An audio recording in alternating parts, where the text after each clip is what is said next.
What is AI actually capable of? For example, it can bring Van Gogh back. Yes, that Van Gogh. The one on your socks, on posters in cafes, on your grandmother's coffee mugs. But he might not like it. AI-generated Van Gogh from Boris Eldagsen's film, Sunflowers Without Decay, suffered from AI. They want my style, not my soul. Do you agree with, or... Let's sort this out together in this video from series Uncover with Art by CIFRA Media Art Platform. CIFRA works in seasons.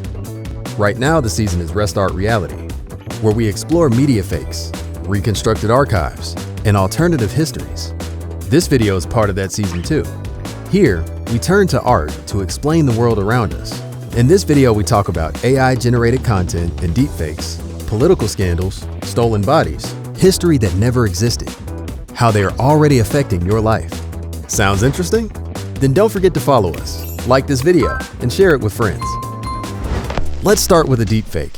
The term comes from deep learning. This is a type of artificial intelligence that learns by analyzing huge amounts of data, millions of images, millions of videos. For a long time, computers worked in a simple way. If you wanted a machine to recognize a cat, you had to describe the cat yourself. Measure the ears, the shape of the face, the size of the body, thousands of rules. Nowadays, the system learns with patterns like we are, how faces move, how light falls on skin, how expressions change. Then it learns how to generate new ones. Faces and objects that never existed, but look convincing enough to pass as real.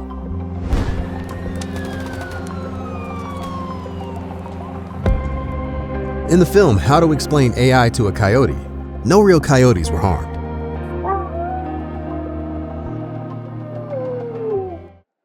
Let's see if you can spot a fake. How did you decide whether it was fake or not? How do we know that someone or something is real? Do we trust our emotions? Do we trust the reality of an image? Do we trust the narrative? Would you trust a video if there's a possibility it could be fake?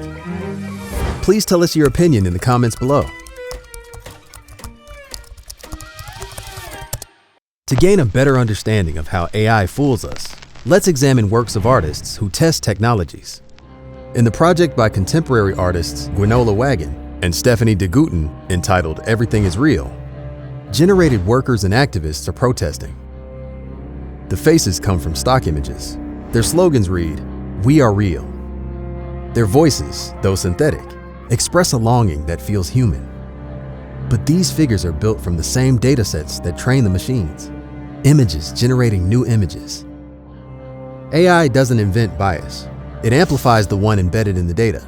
It learned from us and now shows the real us. That's why most discussions about deepfakes focus on one fear, that fake videos will deceive us.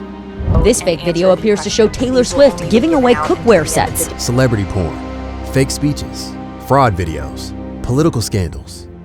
It is with great regret that I announce the withdrawal of my candidacy and the ending of my campaign. No, Catherine! These stories are mostly symptoms.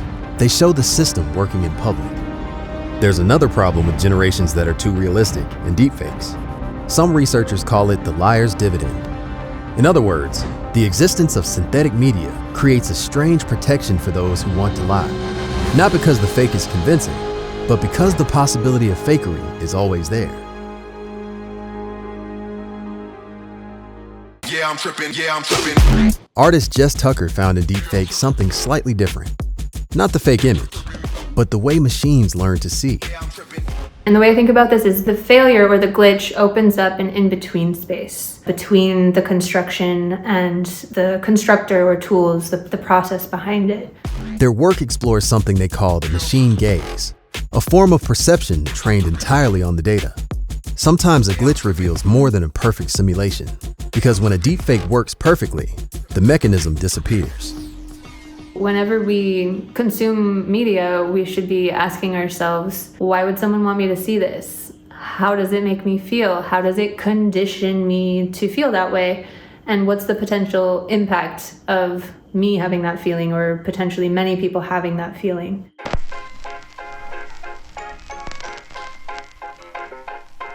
Curators Daniela Ducadete and Jürgen Hagler have put together an online exhibition feed loops of the real fake on CIFRA. In their curatorial text, they wrote, "Images no longer mirror the world. They build it.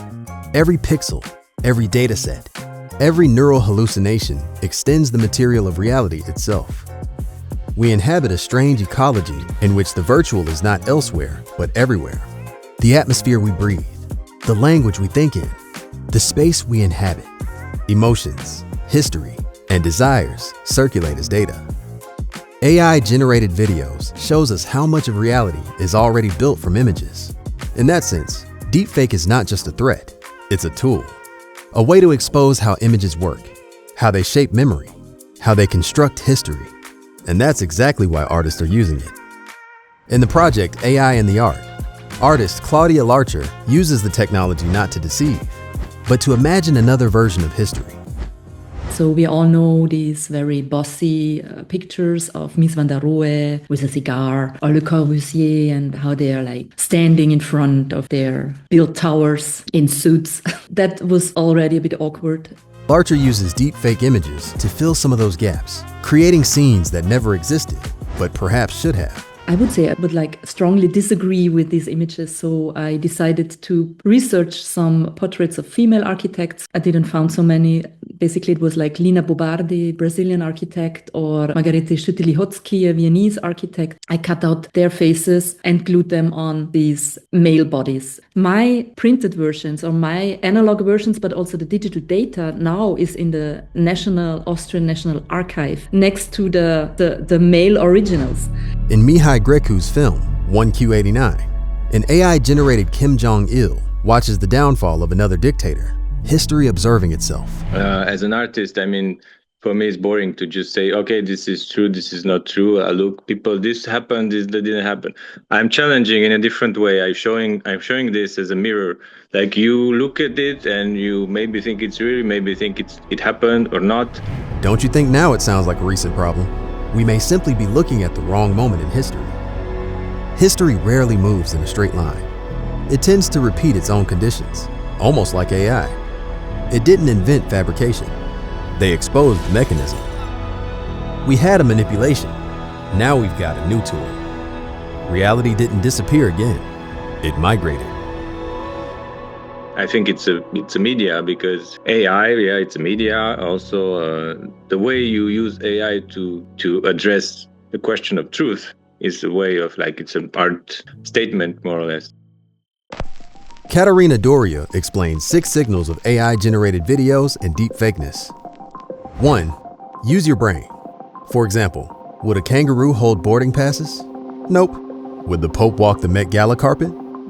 Nope. And there you have it. That's AI. 2. Polar expressive vibes. AI has gotten better, but it still tries a bit too hard. If it looks like a 3D animation with smooth skin or plastic-like textures, it's likely AI. 3. Check the hands. Not as obvious as in 2023, but it's still a giveaway. If it looks odd, it's probably AI. Check the teeth. AI struggles with fine details, especially in the mouth. Look closely at the teeth. If they're blurred into a single block of white, pixelated, or unnaturally uniform, it's probably AI. 5. Check proportions. AI creates bodies in parts, not as a whole. Check the proportions of body parts. If they're too long, too short, too big, or too small, it's probably AI. 6. Look for text. AI still struggles with words. If the words look strange, it's probably AI. When in doubt, verify. Catharina Doria said, CIFRA recommends listening to artists who are experimenting with technology. Please tell us in the comments below how this hint works for you. By the time you finish watching this video, a level of AI realism will already be higher. Artists today are not trying to defend authenticity. They're trying to reveal how reality is produced. CIFRA takes no responsibility for your nicotine habits. Your art addiction, however, is entirely our fault. Is it for real?